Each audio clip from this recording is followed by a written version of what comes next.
Okay, so this will be just a quick video for a walkthrough on using retailers to find products to list on eBay. So we start by going to Amazon or some other retail place, do a general search for any product, find a product that we want to list, and here you've got to make note of your costs and everything. Are there any shipping costs? With this particular one, our cost is $219.98. And it should there shouldn't be any shipping costs there. And to be sure, we could actually add it to the cart.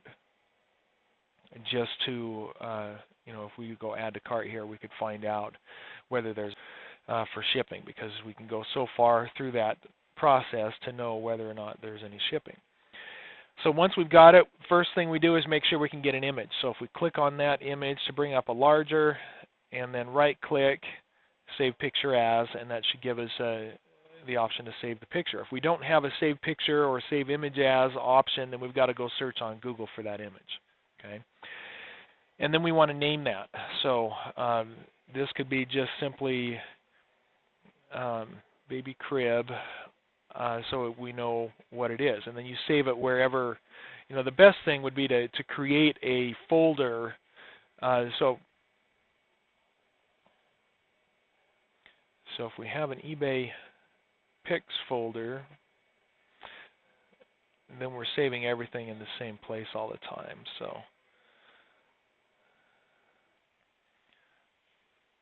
all right, excellent. So we can just save it right there in our eBay Pics folder.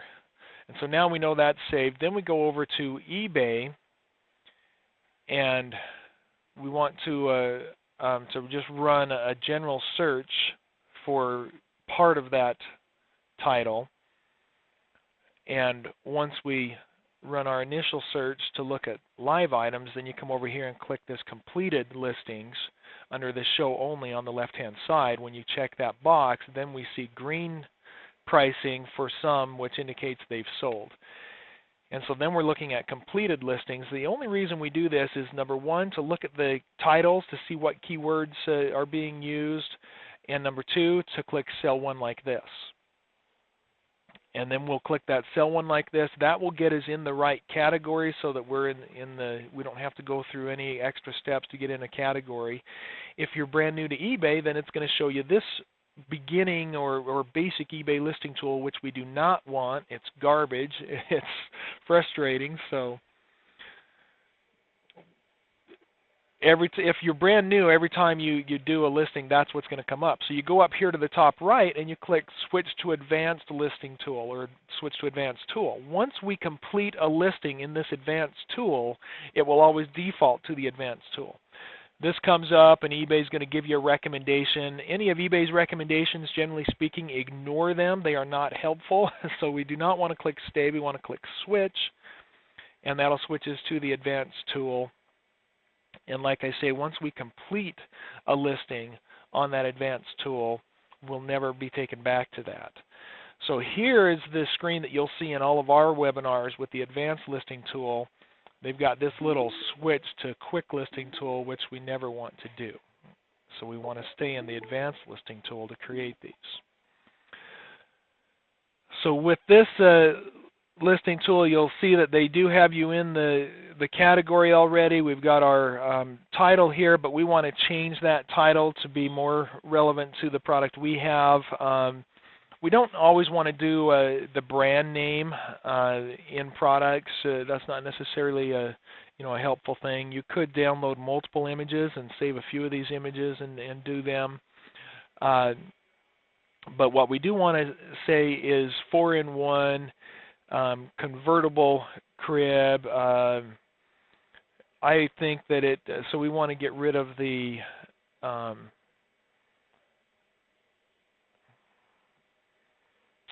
those brand name parts, and then we're going to put some additional words in here. Baby, crib, toddler, bed, fixed site convertible, and we can go look at the listing on Amazon to see, are there other keywords we could put in there. Converts from crib to toddler bed, day bed, full-size bed with headboard and footboard, 3-position mattress. Okay, so we could put day bed in there, full-size might be good. So those are some things that we can put in here on this. So, and actually, I recommend capitalizing the first letter on each word. So, toddler bed, day bed, full size. We don't have to put bed in there again because we've already got the word bed single once. So 4-in-1, fixed side, convertible, baby crib, toddler bed, day bed, full size. And it might be good actually to go open eBay in another tab, and I'll show you another little trick that I do here. And we'll do a search again for the item. Scroll down on the left there and click that. Instead of completed listings, let's look at sold listings. So these are only the items that sold. Well, if they sold, chances are they did something right, right? And so here we can come in and look at these listings and look at their titles to see what other keywords we might be able to use. Lifetime convertible crib. That might be a good word to put in there, lifetime. We can scroll down and look at the others that are here and see if there are other keywords that we might do. Here's somebody using the word Delta, children, espresso cherry. We probably don't want to use those though because we want to sell this at a higher price. So we don't want to be picked up for the same keywords. We want to find other keywords that people aren't using.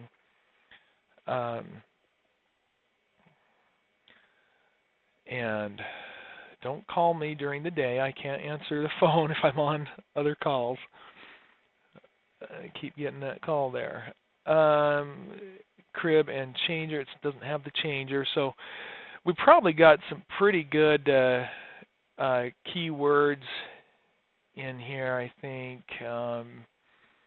We could put the word children in there perhaps. But I think overall it looks like we've done a pretty good job with the listing title we've started. So let's put children, and then we've only got 3 characters left, so we're going to leave it at that. And then we come down here to add the photos, and we can click either one of these options to add the photo. And so we click on that, and then we just browse to our photos. See if what the basic uploader does. All right, we'll do the standard. And this is going to look different depending on your browser. These tools over here where you can crop, rotate, or work on the brightness and contrast of the image. On a Chrome browser, they'll show at the bottom of your upload. So it'll be a little bit different depending on the browser you're using. And so here we just come in and look for there's our eBay Picks folder. It was right there, wasn't it? There it is. And then, like I say, you could put additional items in there. But it's a good idea to come in here and adjust the contrast a little bit and make that picture sharper, make it really stand out. That will help you get more attention. So we adjust the contrast and click Apply. And then we can just scroll down and click Upload, and that will complete the picture there. Now, in the rest of this listing, we're going to put in our other details, and we can go back and continue that while it's uploading. It's going to ask for a UPC, which we don't often have the UPC number. That's not something that's typically offered on other websites, and so you can just choose the Does Not Apply option. And then for all of these others down here, if we want to just remove them, we can. It helps to put as much info as we can in there. The EAN is probably not the same UPC. So we got to remove these that automatically came in from the other listing because it's not the same. Brand, it's saying is required. So we've got to go look at what the brand is there. Delta Children. So we'll change that here and see if it has that as an option. It does, Delta. So we'll put that in there. Color, we could just put brown as the color. Model, if there is a model number, put it in. As much information, the more information you can get, the better. But don't spend too much time looking for it. If you can't find a model number anywhere on the other listing out here on Amazon or wherever you're looking for the product, then just put does not apply and move on. Okay, so under model, we could just put N/A and not worry about it. And then we go down to our details section, and for some reason they default to the HTML. Change that to the standard tab, and then you've got all these options where you can, bold headings and stuff like that to really format it and make it look nice. Use bullet points when needed. Let's make it look real clean. And then down below that, you've got a couple more tabs, either auction or fixed price. Generally, if you're doing an item that's a drop ship where you have a base price, you're going to use the fixed price option, put it buy it now price. You can leave this best offer checked or unchecked, however you want to do it. But if you're going to have a best offer, I would go in here and check these two and put a price that will automatically accept or reject. That basically put a price in there where if it's if they offer that much, it accepts it, and you will still make a bit of a profit. And that way you don't have to deal with offers individually as they come. Okay? And then, of course, complete the rest of the listing. Once an item sells like this in eBay, and you're not going to sell the first one, or maybe not even one out of the first 20 or 30 that you list. That's why a lot of them have to be listed. But once that item does sell on eBay, then you've got to come back over to Amazon. So you want to keep the link to this item saved somewhere in a spreadsheet. If you don't have a spreadsheet for it, ask me and I'll send you one, because I can put one together for you here. So I'll send that to you.